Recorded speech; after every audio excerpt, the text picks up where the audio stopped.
Hey guys, it's Lucid and welcome back. I'm actually recording this out of order.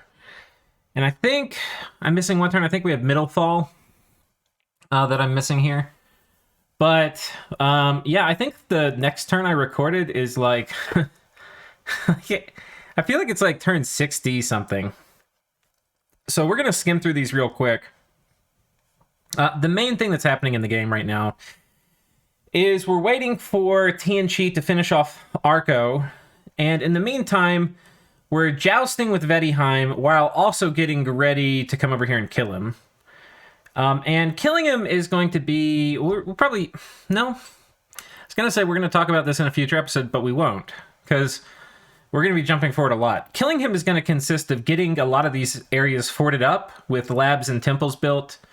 And then slamming mages here. Because not only will we weaken the western side of our empire if we pull a bunch of mages over this way from here, but it'll take a long time. Now, we can get mages from here. Like, here we have a bunch of mages we could move over. Right, so we could grab a pile of them, and we could move them over. It would be 1, 2, 3, like 4 turns until they're to the front, which, you know, is reasonable. But we can also have about this many mages just by slamming forts here in labs and then, like, start popping them out. And you might be like, no, you can't. It takes a long time to build a fort. Not if you magic phase them. So that is going to be the plan. And you can see we're already casting 3 red seconds here at 2, which is this one. And that's because we can patrol this. So wherever this army is, he either has to attack us, fight into our PD and our patrol.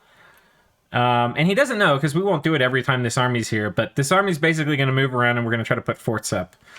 Meanwhile, are we building a lab here? Not yet. I guess we'll do that next turn. We're also preaching, trying to get our Dominion in here. It's going to be annoying to fight into Vaettiheim Dominion, especially if he drops some silly global that will abuse human mages, which there's a lot of. I mean, he could do Dark Skies, he could do, you know, because Vaettiheim has some access to morale plays, especially if they put up Ill Winter. I mean, also stuff like Vengeful Waters, which Vaettiheim certainly has the paths for, or Wrath of God. A bunch of things that are just very annoying to human mages. So, anyway, we're raiding out here. I'll just flip through these. You can see we're still casting a bunch of stuff. We're sending some horrors around. I actually don't know how this... I don't know how we targeted a Bakemonochi from Patala here. I have no idea what that's about. Here we hit some stuff. It seems like we're like loving the horror spam, but really we're a little bit at the point in the game too where we need to transition to demon troops, and spending too many slaves on horror spam is actually antagonistic to that. Like, we need to be spending more of our slaves on getting the summoners to summon the demon troops and then summoning the demon troops. Now, to do that, we need Blood 9, and we'll be there in 2 turns. But anyway, that's basically what's happening here. We need to get our objectives here are get infrastructure up so we can spam out mages on the Vaettiheim front. It's also going to help with the raiding, because like Vaettiheim is doing some counter raiding against us here. Let me make sure we watch all the battles. Okay, here they raid us. Here they come in with some long dead. We kill them. I think this actually was a thug werewolf. Yeah, this was a thug werewolf we kill. And then just some other miscellaneous stuff. So that's this turn. Turn 57.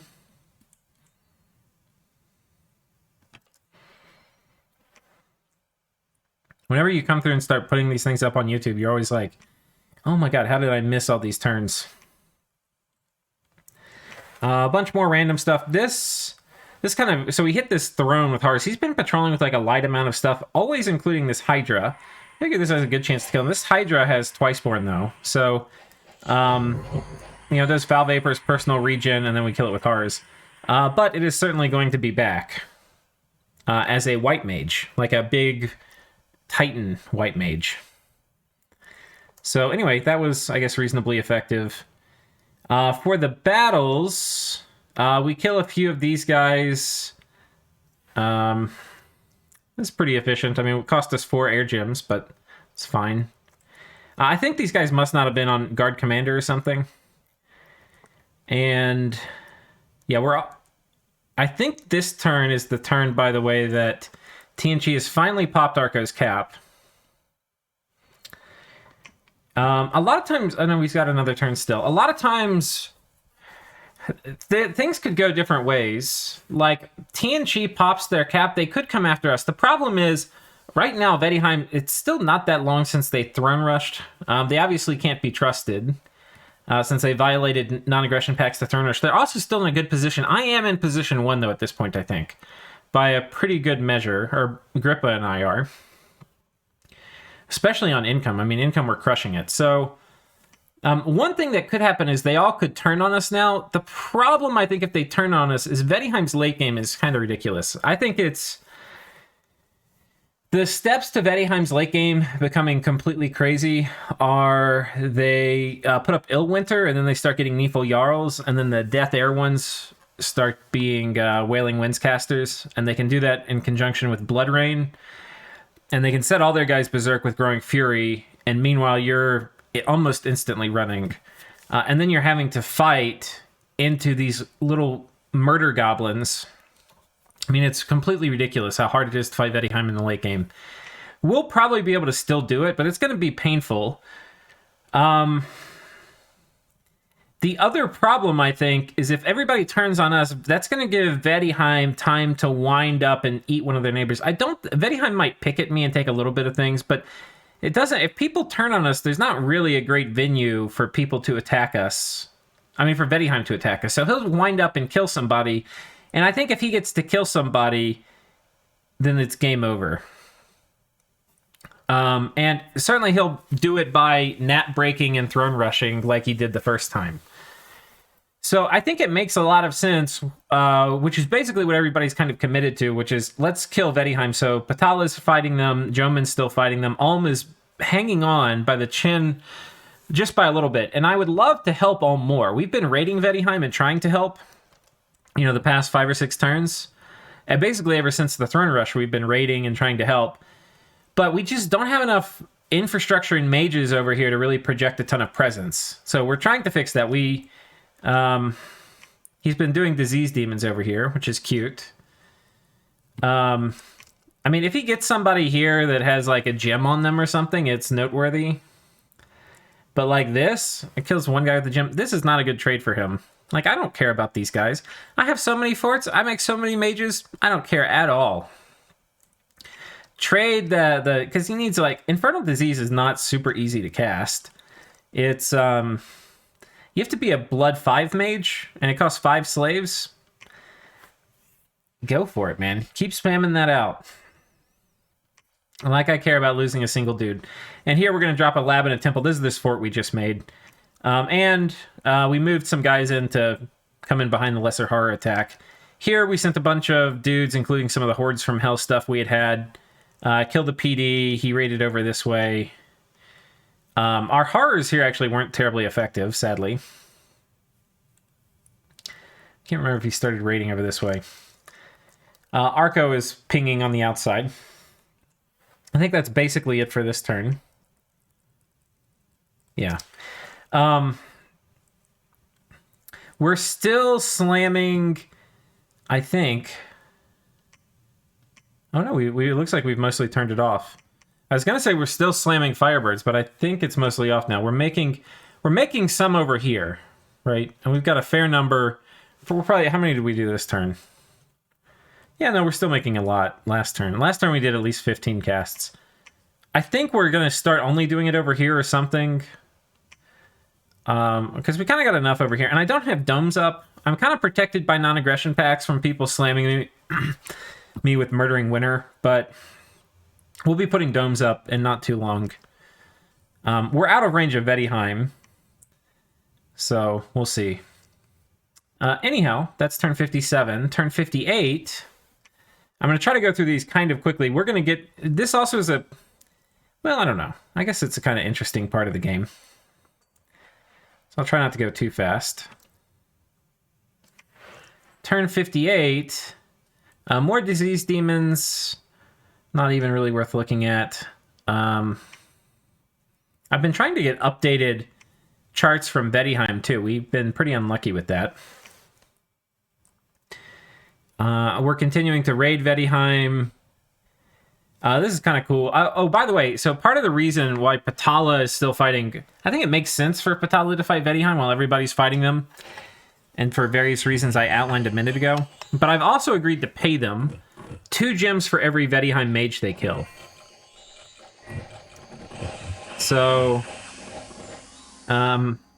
some of that is because we control Maelstrom, and I can't remember, I think we stole it from Patala. I mean, we were going to cast it anyway, but I think Patala put it up like 1 turn before us, and we're like, fuck. Alright, well, we're going to steal it from them.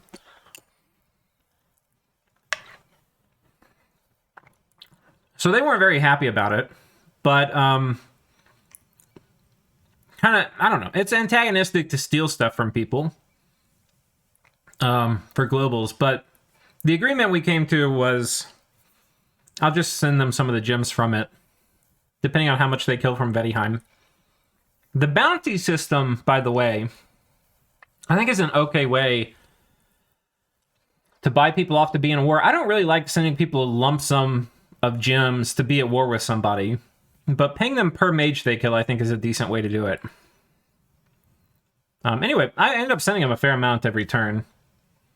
This turn I'm sending them a bunch of blood slaves. But, they might actually be paying for the blood slaves. I can't remember. I'm pretty sure we've set up the gem trade, the bounty agreement so far with Vaettiheim. But this army's here now, and they're going to patrol again, and we're going to do 3 red seconds here. So anyway, that's happening, and we are very close to... Okay, we got Blood 9 too. That means I need to get the demon...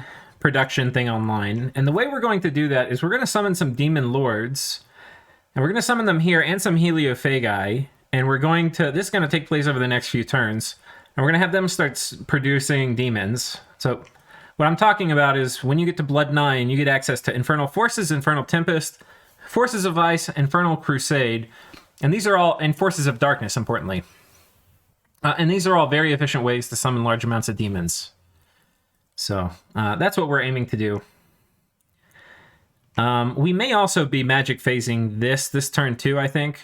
If we don't do it this turn, we do it next turn. But we're going to be trying to get forts and labs and temples all in these border... Yeah, we got one here too. And I think Vaettiheim tried to raid us. Yeah, and we killed the raiders. He was trying to sneak through. But, yeah, we got them here too, building a lab. And so within short order, we're going to have forts and labs and temples all over here, projecting our dominion... making mages, and those mages are all going to be put to the task of killing little goblins.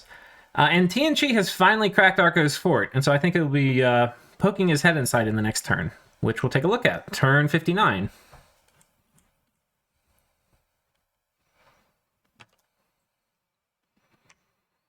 Turn 59. Tianchi gave us these... We had loaned these to him. They've been a very good ally, except for the fact that they almost made the game end by not protecting their throne. But they've been very friendly and loyal. When their god got afflicted, they asked for some blood slaves, which I think we gave them for free, or maybe they traded us a little bit for it. And we gave them a bunch of blood boosters, which they've had for like 4 or 5 turns. And yeah, they're just giving these back to us. Calum is paying us gold for this fort he's about to take. Part of my deal going after this Vaettiheim throne was, I was like, Calum, I need to take this throne from Vaettiheim, but if I take this, I'll probably have too many. Are you interested in buying this forted throne? And he said yes. So he's paying us basically cash value for a citadel. And he'll come in here and take this in the next turn. I've moved everything out. He'll get the lab too. So that's happening over there. And... yeah, we did end up forting this. This one I think we didn't fort for whatever reason this turn. We'll go through these events real quick. Oh, Patala did give us a bunch of air gems for the blood slaves. I guess we didn't do that for free. Kill some of Vaettiheim's dudes. Here, Vaettiheim kills some of our stuff, but we get some berserkers. Kill some more stuff from Vaettiheim. Here, Vaettiheim moves out like a proper army. And this is going to run into my small dude with a bit of PD. But it's going to gem bait him. And he's going to foul vapors himself.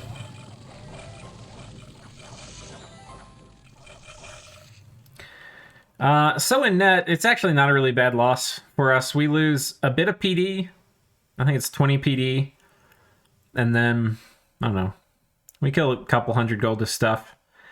And we lose more than that in terms of gold for sure. Like, gold-wise, this definitely is a trade favoring him, but I think he spent a fair number of gems.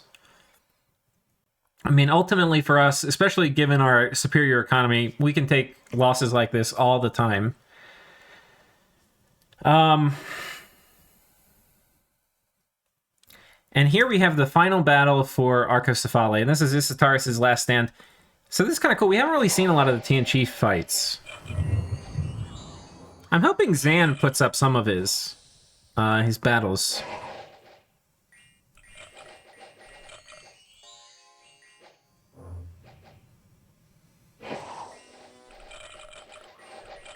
See, there's really not much inside. He kind of rode out with most of his army to the northwest fort. And Wailing Winds is up now, so that's...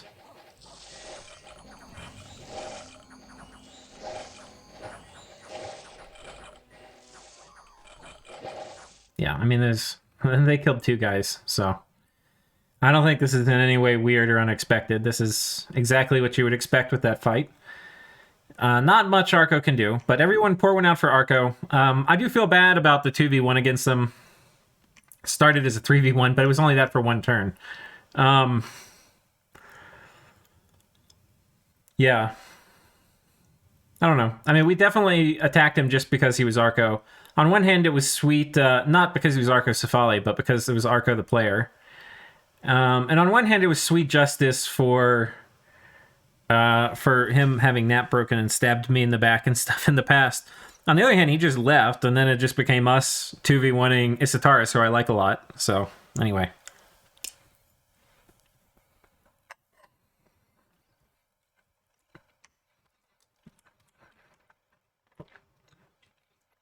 Yeah, I think that's it. You can see we're getting a good number of events. All the Godhaven and Bogarus ones are from birds. So we've got about 6 events here from birds. Permanent income. Some gems.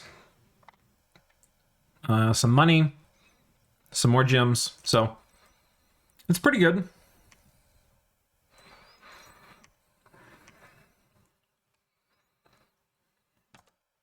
All right, in 60, Olm is dead, and so he's sending us a bit of a death basket in terms of items. I think Vaettiheim has finally put the screws on him. You can see we're ramping up. Did I do this? Was this Sin Lesser Horror? I don't think I cast Sin Horror, did I? I think I got lucky with an upgraded Horror.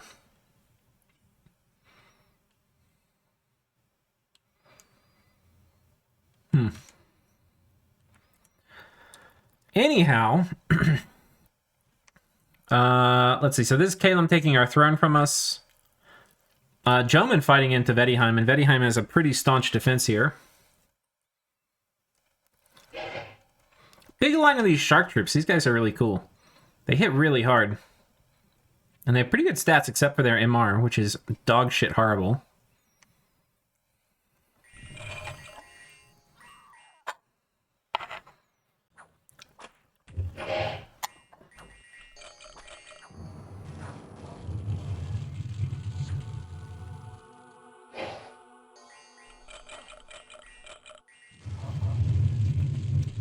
I will say, attacking Vaettiheim in the late game without poison resistance, not a great plan.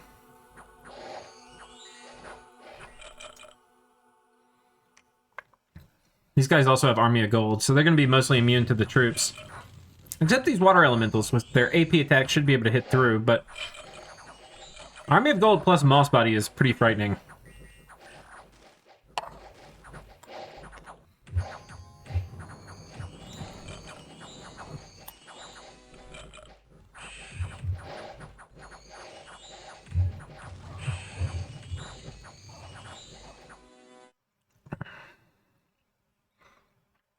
A kind of strange kit. I'm not sure what this is about.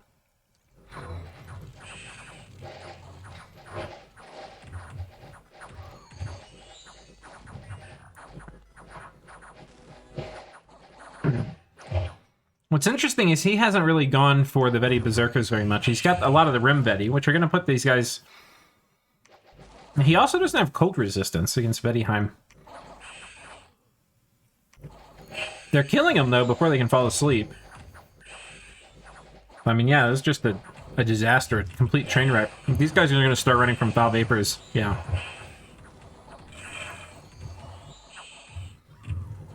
I mean, did they even kill any? Okay, they killed 8 Veti Hags. They killed some Rim Veti. Yeah, I mean, they killed some stuff. They killed a fair amount. But oh boy, was it expensive. I mean, the Ryujin all lived, which is good, but... I mean, these guys are...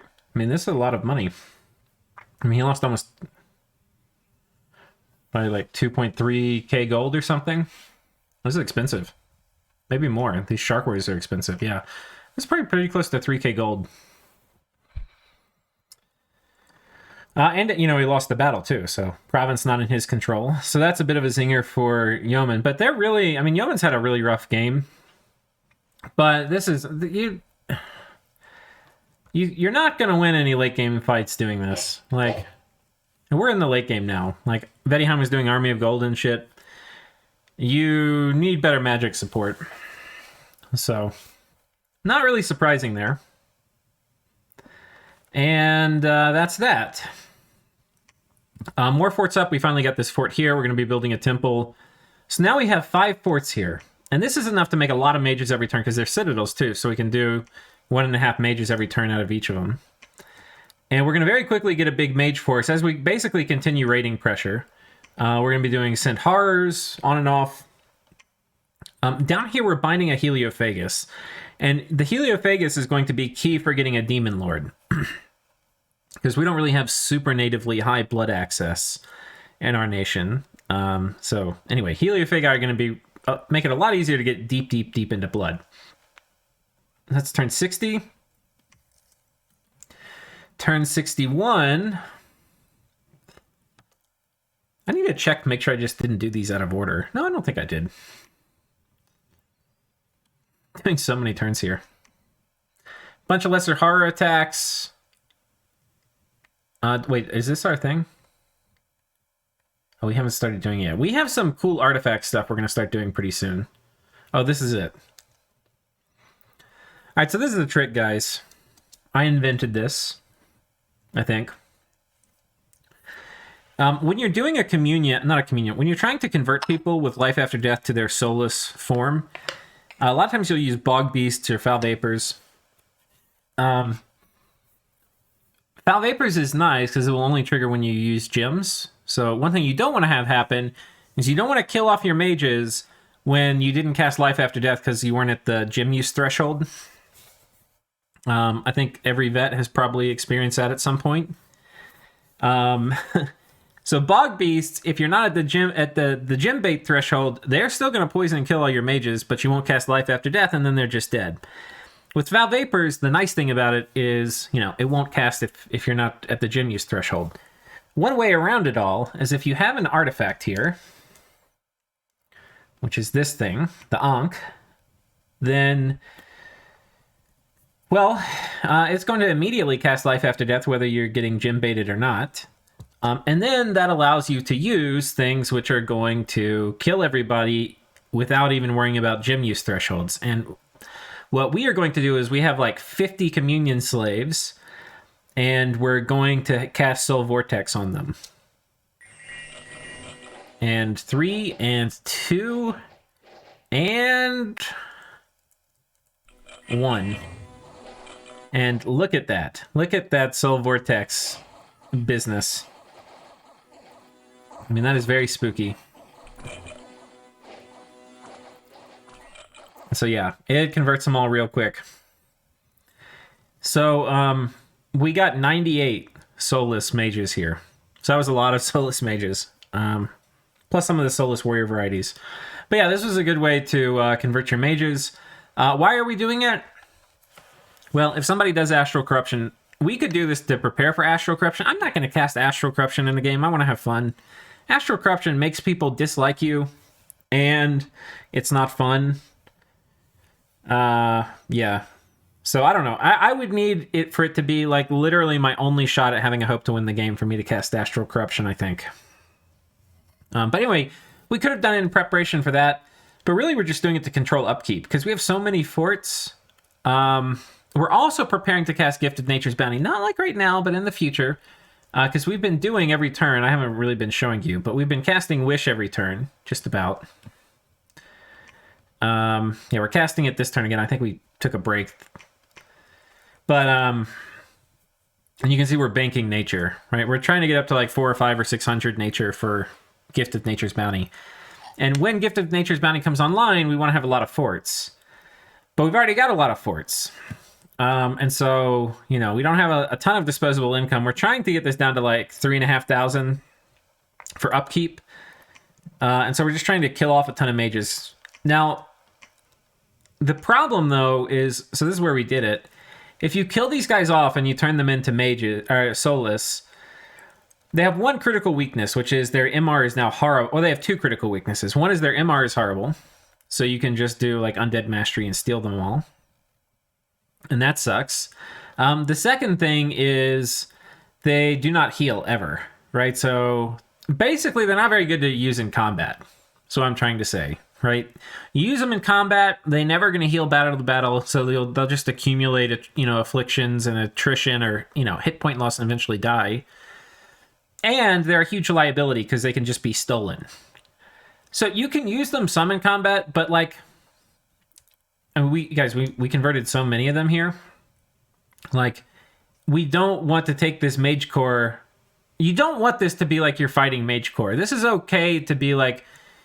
Like we want to have these guys sitting around and forging or blood hunting or whatever without any upkeep. That's a great use for this. But using it to go fight, not very good.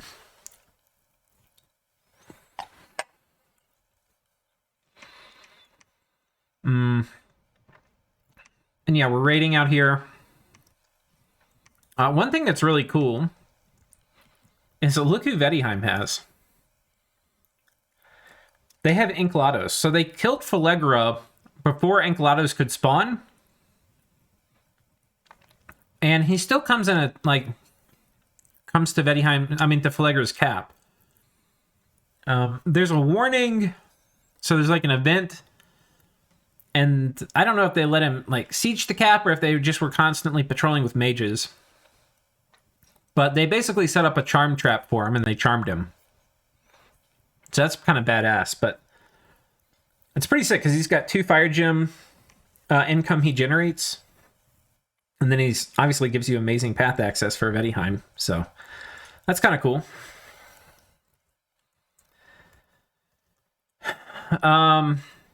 So anyway, he's got this stuff here. He's got this stuff here. You can see what he actually, Vaettiheim had to extend, pretty much overextend to go kill Ulm. He's I've been scouting some of this. I've also been patrolling my stuff out, but yeah, he's been going on and off these forts, and he's basically committed to finishing killing Ulm. But he's basically had to weaken. He's had to weaken significantly his border with me to do this, and part of that makes sense because how is Bogarus going to really attack through this small point into core Vaettiland? We don't have any infrastructure nearby. Well, all that's changed. We have a ton of infrastructure now. We're starting to accumulate armies and mages. The raiding's intensifying. So, yeah. Now Vaettiheim's in a weird position, because while it looked like I wasn't going to be able to launch a major offensive into their land, they were like, well, I guess we'll go attack Ulm. And they've done that. They've basically been able to kind of kill Ulm. They've won a lot of decisive fights against them. Ulm's really on their last legs. But they don't really have much up here to defend.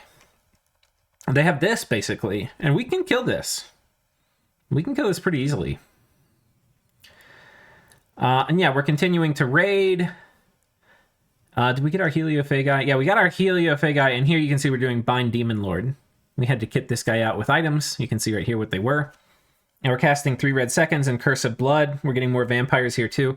Vampires are going to be nice for also doing Forces of Darkness. Which is how you get the Fiends of Darkness, which we don't have any of yet, but we'll be getting them soon. And so 62...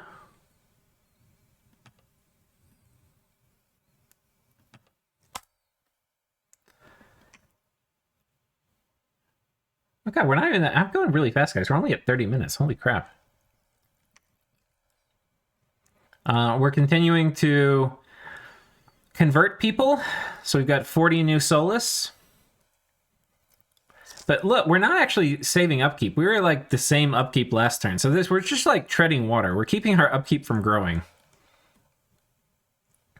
Because we're making a ton of mages every turn.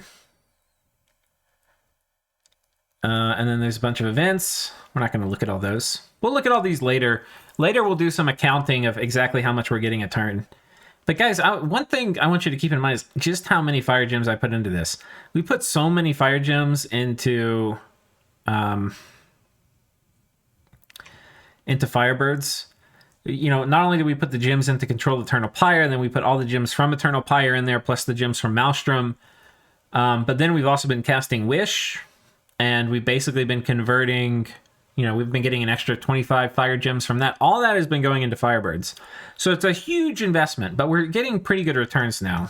Like if you look at the events, you know, you can see Bogarus, Godhaven, Godhaven, Godhaven, Godhaven, Bogarus, Godhaven, Bogarus, Bogarus, Bogarus, Bogarus, Godhaven. So that was like 12 or 14 events. I'm getting a lot. I do think it makes sense to do Firebirds, but it's not like a quick payback. It's a long payback. I think, I'll probably talk about this later, but I think it's around, I would say it's around like a 16 turn payback is how I would think about it. I think it's, at the beginning I was saying probably 20. I think it's a little better. I think it's closer to like 16. Okay.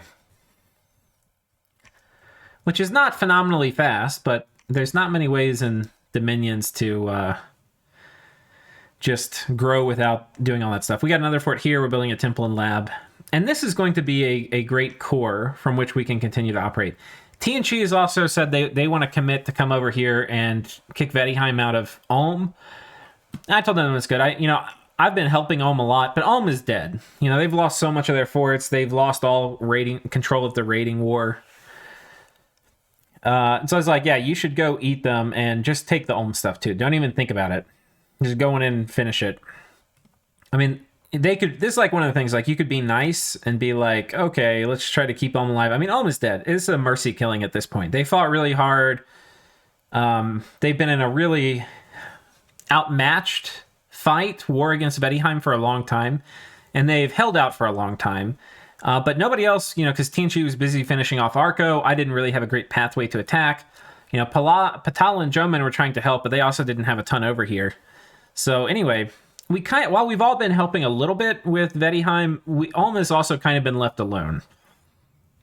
So anyway, yeah, their position is pretty much lost. They've lost almost all their mage core.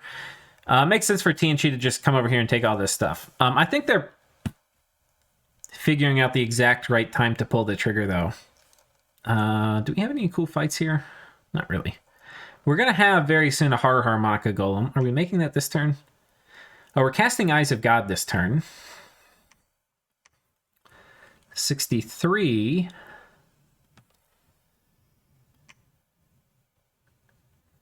Okay, Ulm gives us the rest of his Death Basket. And then... Okay, yeah, so we do have that. We did make last turn, or some turn before, the Horror Harmonica Golem. So for those of you who've not seen it, you can do a lot of varieties of it. But the core gear is basically just Horror Harmonica and a Ring of Returning. And some Astral Booster. Right, so you can do a Crystal Coin if you want to, but then you need a different way to do Returning. So there's an Artifact, the Armor of Virtue you can get. Anyhow, yeah, I'll show you how it works.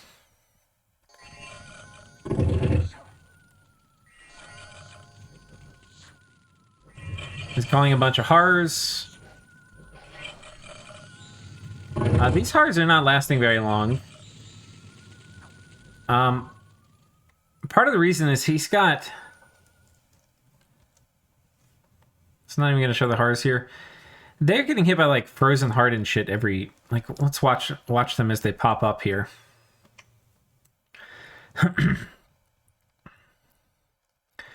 I think the Rim Betty have magic weapons, too. So, yeah, look at this guy.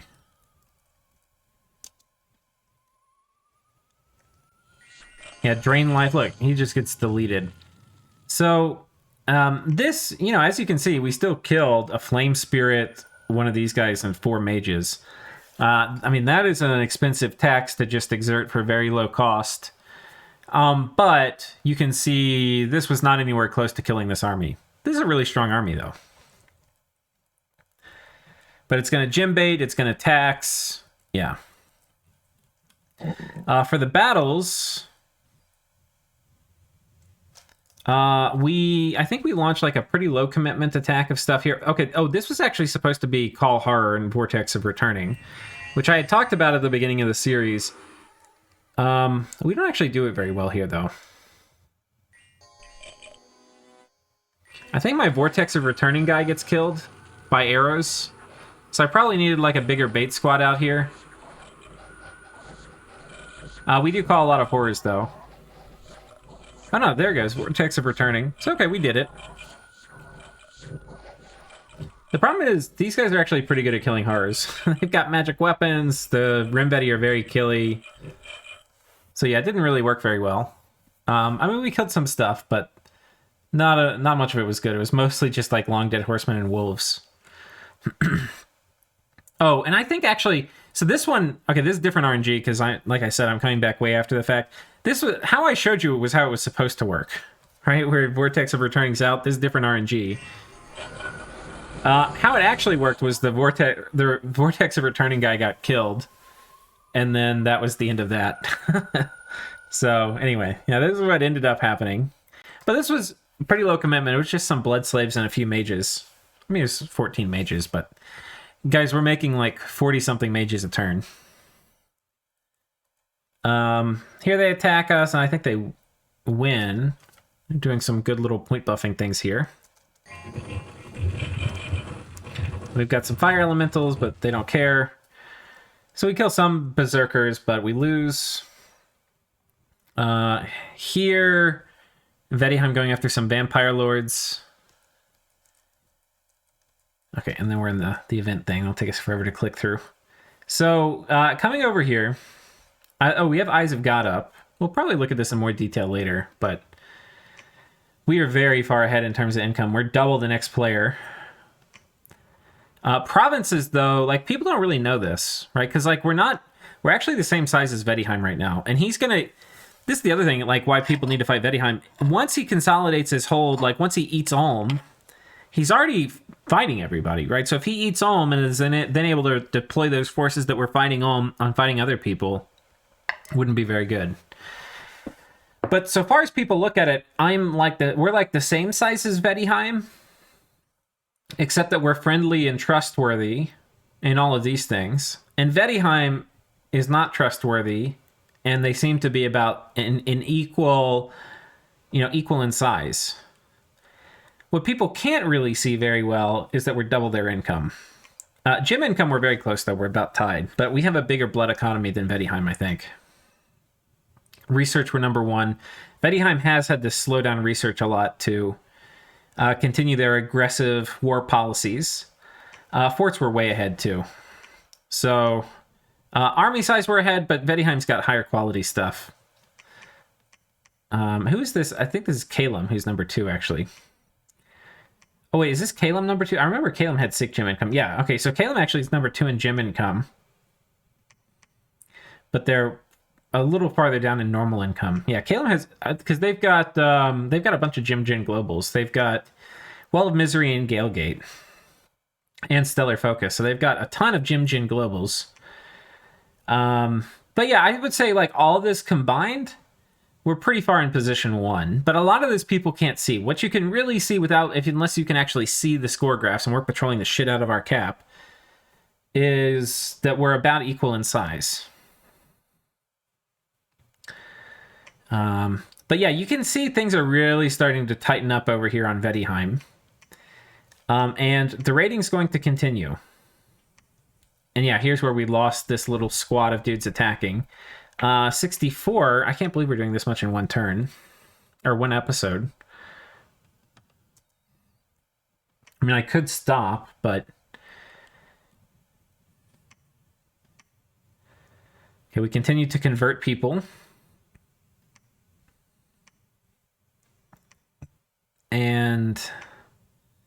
And we kill a bunch of raiders here. I think this was Wind of Death.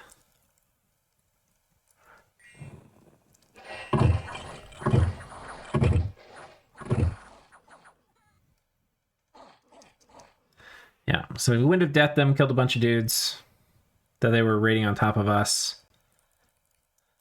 And yeah, that's about all that happened here. But what's important, though, is while we're applying some kind of gradual pressure, and he's building up stuff here. Are we casting flames from the sky yet? Do we have it researched yet? Not yet. We'll be getting it kind of soon. Our research is pretty huge. We're at 4,600 a turn. So we're applying pressure. He's doing some raiding. As we're forwarding up and getting a lot more mages so that we can keep pushing through. Once we have Evo 9, we'll be able to start dropping flames from the sky and stuff. And then continuing forward... Oh god, I forgot what turn we were on. Did I do 65? I feel like we did 65. Let's see if this seems about right. 66...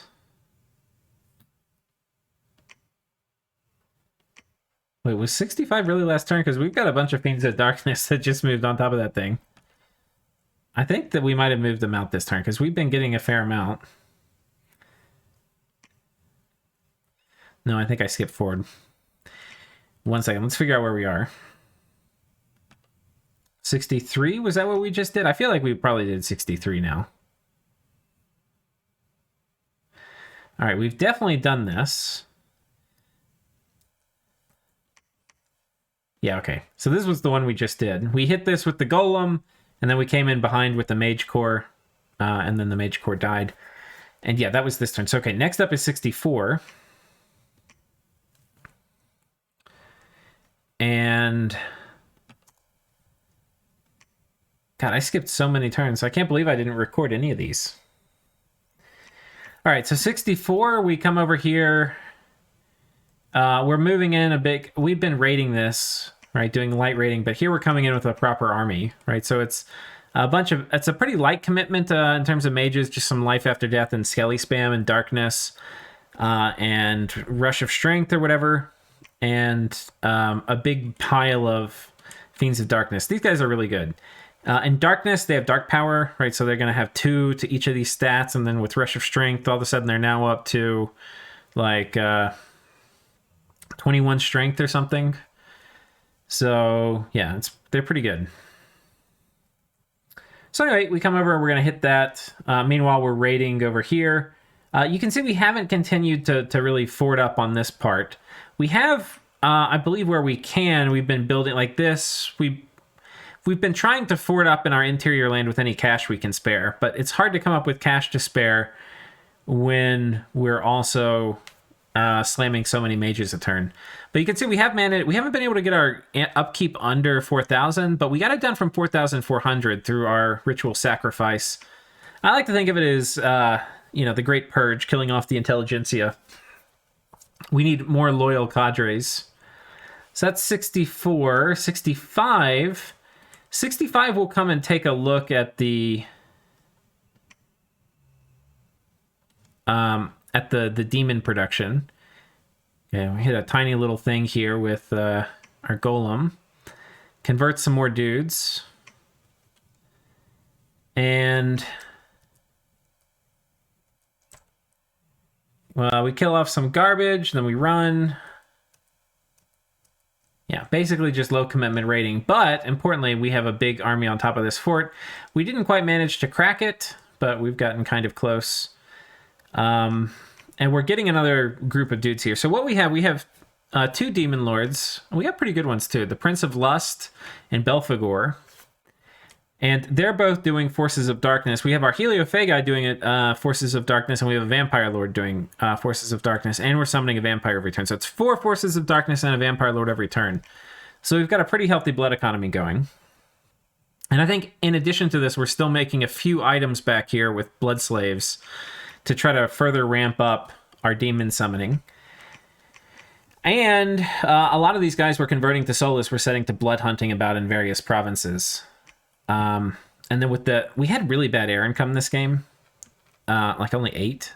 So compared to our other stuff, it's really low. So, but with Wish, we're able to kind of get a few more air gems and get more Smeargles to get more blood hunting. So that's happening in the background as we continue to kind of scale up. You can see we're getting a pretty healthy nature bank. We are summoning Vinemen, which you can see in these forts. These are a pretty good chaff to survive flames from the sky and just be on guard. They're not any good for fighting, but they're good for just protecting your mage core. So anyway, we're getting them for that. We're also getting corpse constructs, which is something we can do. We're basically just getting kind of mage protection chaff that can survive some, strategic nukes and some battlefield stuff. So anyway, that's happening. And turn... Yeah, we're continuing to raid. Turn 66. I know what the turn is. I don't know the turn number that I ended on. Or that I start the next recording on, but I know what happened in the turn. And we're not there yet.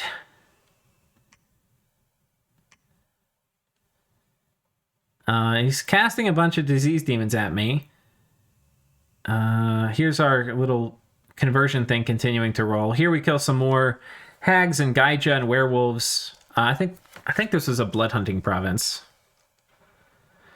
And we've been just strategically going after these blood hunting provinces. And the Hars make very quick work of the wolves. And if they get back here, these guys are also pretty good against the mages. They're a lot harder to snipe down if you don't have a critical mass, because they regen like 50%. Yeah. But, yeah, anyway. We scare a lot of them off and they run. And then coming down here... Oh, yeah, this is funny. He tries to assassinate a Heliophagus. Oh, I've got a bottle of water and a true shot longbow. Okay. Yoink. Patala has a huge victory here. I think I have to send him a lot of a lot of gems for this.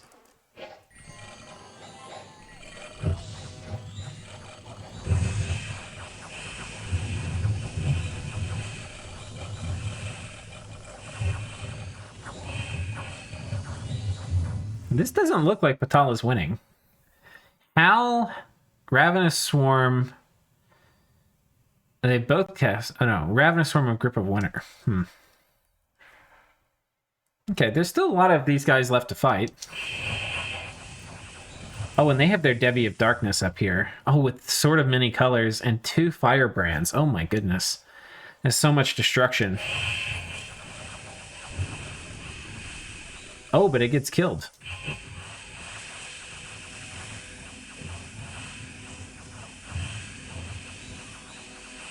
Vaettiheim's got a white mage here.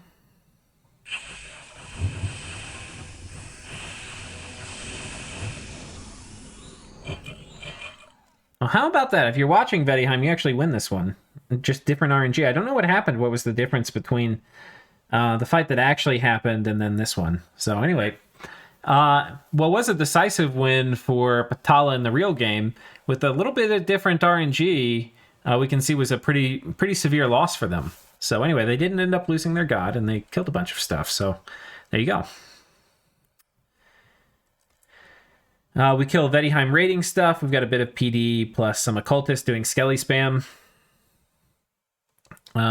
Here, I forget what this is. I think this is Wind of Death.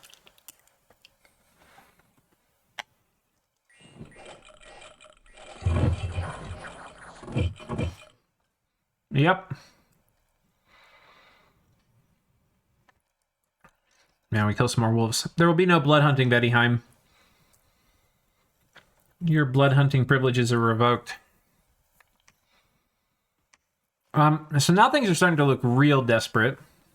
We've got this fort with a just tremendous... He's cast Iron Walls, but we're just going to fly in more demons. And we've got a pretty huge amount of siege strength here, 570, and we'll have a lot more when these demons show up. And, you know, we're isolating this from the rest of his empire. We might even put some forts here, magic phase forts, to really keep him from going over here. And we're building up a really big, scary army that's going to be able to come threaten this fort. So turn 67.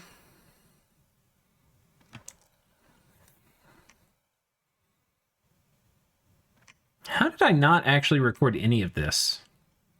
Maybe I have those turns out of order.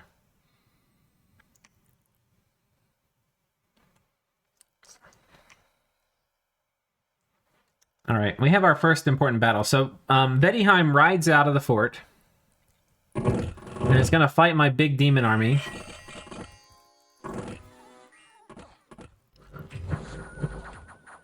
Now, the demon locust land, they weren't scripted well like the rest of my guys. He's got Army of Gold. I think I actually don't have very good mage support on this army. We've got Weapons of Sharpness on a bunch of them.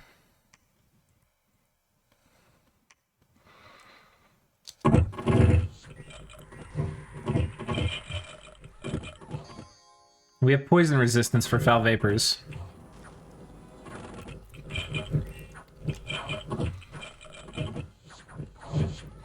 And we've got Fog Warriors. And we probably have Rush of Strength. Yeah. And Darkness.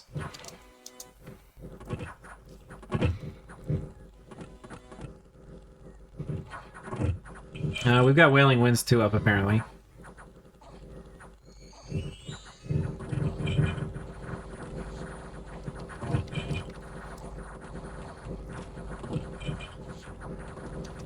And I think we have Cold Resistance, but I'm not sure if it's enough. Because, like, look where the Rim Veti are. Let's see if they're freezing. No, they're fine. Okay. Well, here's a lot of Rim Veti. Okay, our guys are fatiguing out a little bit, but nothing too bad.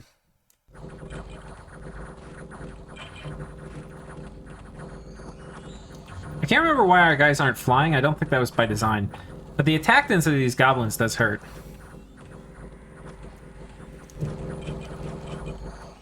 Oh, did they win this? Yeah, so they actually end up winning. I don't know why our guys didn't fly. We lost our Heliophagai. We lost a lot of our Fiends of Darkness. This seems like a huge loss. This really is only a couple turns of stuff. And Vaettiheim has lost a bunch of mages. Maybe he put Storm up. I can't remember. I'll have to go back and look. No, we can look now. I don't remember why these guys didn't fly. Oh yeah, he cast Storm. So I think that's mostly the story of what happened there. They weren't able to fly. And the attack density of these guys was really high. If we had better mage support and we could nuke them, I think it would have been a lot different. But anyway, that's how the cookie crumbled.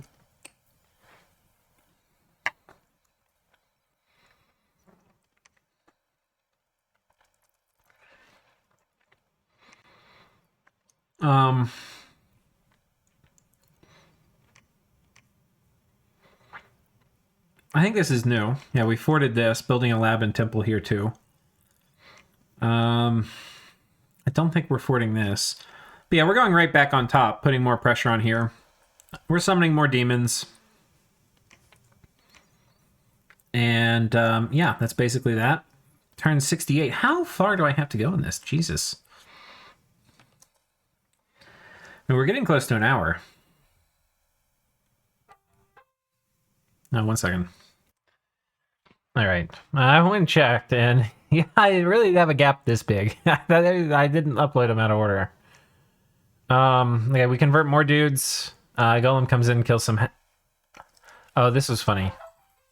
I told Grippa he could do this turn, and maybe I had already. He doesn't have a Ring of Returning. Maybe I have This is just like Hydra player miscommunication. I don't know. When I do turns, I like obsess over details, though. So this wouldn't have happened if Grippa had done most of it and then I went through it, I don't think. But I think I probably had issued these orders and not put the kit on him. And then Grippa picked it up and then didn't find it. Or I don't know. This was sloppy. He ends up getting killed. By the Horrors, no doubt. So there's nothing here to pick up his stuff. And then coming down here, more raiding. We lose our occultist, but the vampire wins. This is kind of just a cool thing you can do with any of your Veti mages, and a vampire is you cast Body Ethereal on him. If you have the alchemist, they're even better because they can do Iron Warriors. I don't know why we didn't do Soul Vortex here, but we didn't. Still, I think eventually everything runs, and he's he's impossible to kill with ethereal and invulnerability.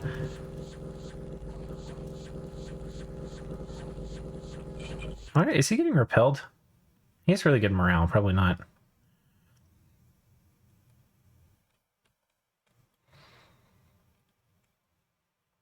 Oh no, he's hitting stuff. Anyway, he wins. Kill some more stuff with kind of light rating squads. Here we run into some Vaettiheim stuff, and I think we lose this.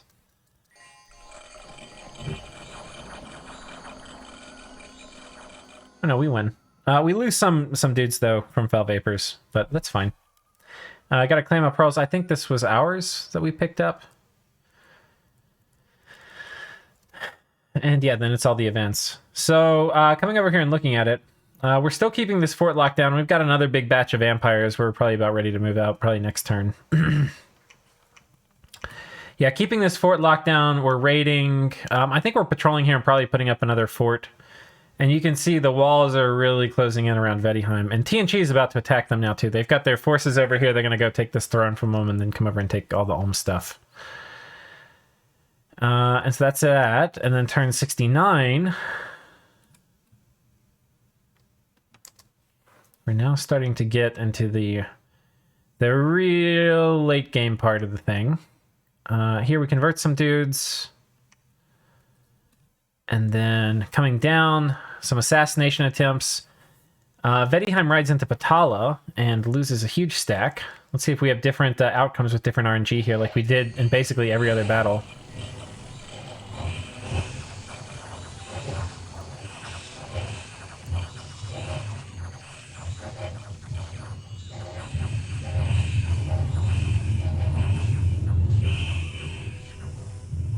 Yeah, so Patala wins, but a very Pyrrhic victory.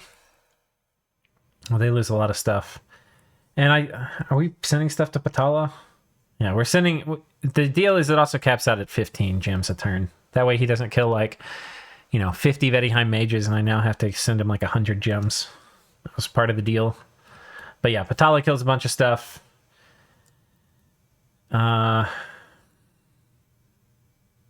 We kill a bunch of this stuff from Vaettiheim. We just have more. He has like a couple of these guys, and we're like, yoink.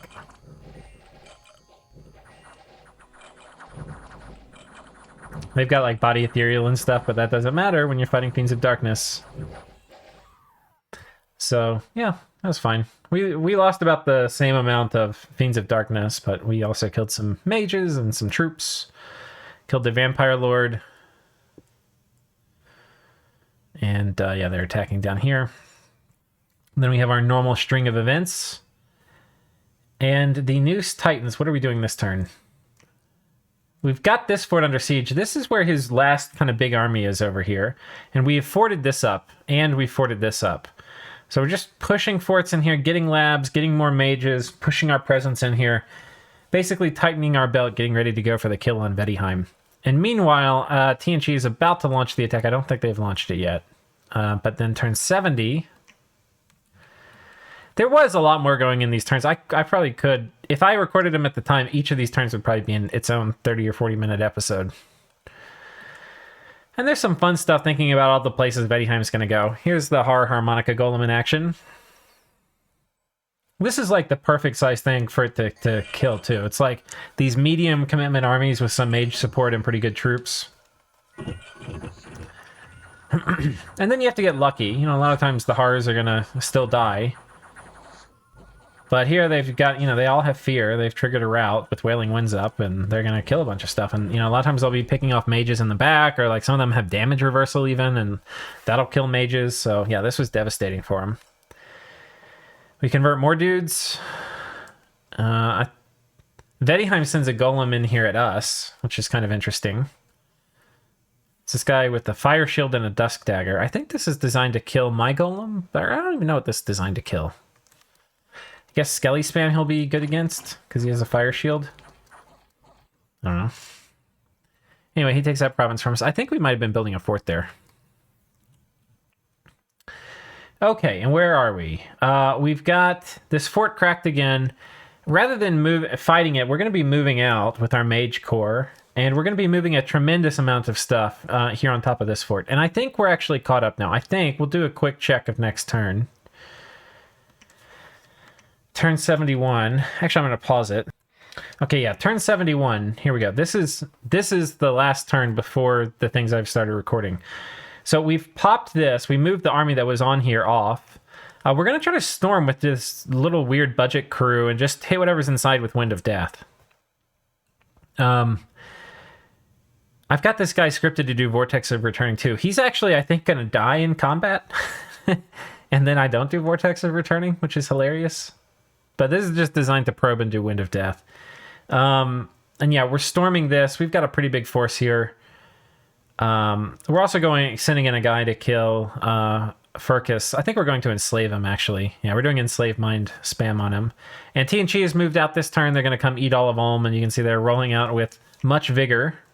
They end up killing this Veti stack. Well, stack, it's a bunch of wolves and a few mages. And our efforts at raiding are intensifying. We've got their cap locked down this turn. We're going to be moving around and raiding more stuff. You can see we're raiding deeper and deeper. And it's not really like deep raiding. And like we're forting up behind it with labs and temples. And we've got armies pouring in behind it. You can see, even though we've been doing these mage sacrifices, we've not been able to keep up in upkeep. We're already at 5,200 for upkeep. Because we've been hitting the mage button. Making a lot of mages. And did we take this turn? No, we were just patrolling here. So yeah, we've got a fort here too. I think we Magic Face forted this as well. So that's kind of the way we're playing this with Vaettiheim. Because the other thing too is like with stealthy nations that are going to raid you a lot, having forts just makes a big difference. It's so annoying to have unforted stuff. They're just going to be stealthy raiding all the time. And it's going to help tighten the screws in on Vaettiheim. Because we're going to be able to make mages out of all these forts. So with that, I'll leave you. We got a huge force here. We're doing a bunch of Enslaved Mind. I want to try to get Incolados if I can. He's hiding in here. And then we're also moving in a real army, a proper army behind this, fake fort storming army to come in here and take it. And if we get both of these forts, the thing is, this is all of Vaettiheim's army that he has left on the Western Front. Right, so the significance of taking these is not only that we get 2 forts, which is great, but he then has nothing really left to defend. He's got like a little bit of stuff here, but he's basically defenseless in his core land, which when you're defenseless in your core land, you usually lose the game, like very shortly thereafter. So if we win these battles, we take these forts, then we're just going to steamroll through here, and there's not even going to be anything that can resist us. And TNG is going to do the same thing down here, right, as they're attacking on the north and the south parts of all the Ulmish land and Filegran land. Like, they're on Filegra's cap right now, too. So, for TNG, this is great, because they're going to get 2 caps out of this and a bunch of land. Yeoman's being a little slow, they could probably, if they really were pushing it, they probably could have angled to get Ulm's cap, too. And certainly a lot more of this land. But that's it. We have finally caught up. I'm pretty sure next turn is the current turn, so there won't be a big gap for you. And with that... thank you for hanging tight with me, as I think we did like almost 15 turns in one episode, somehow in just over an hour. And I will see you in the next thing. So take care.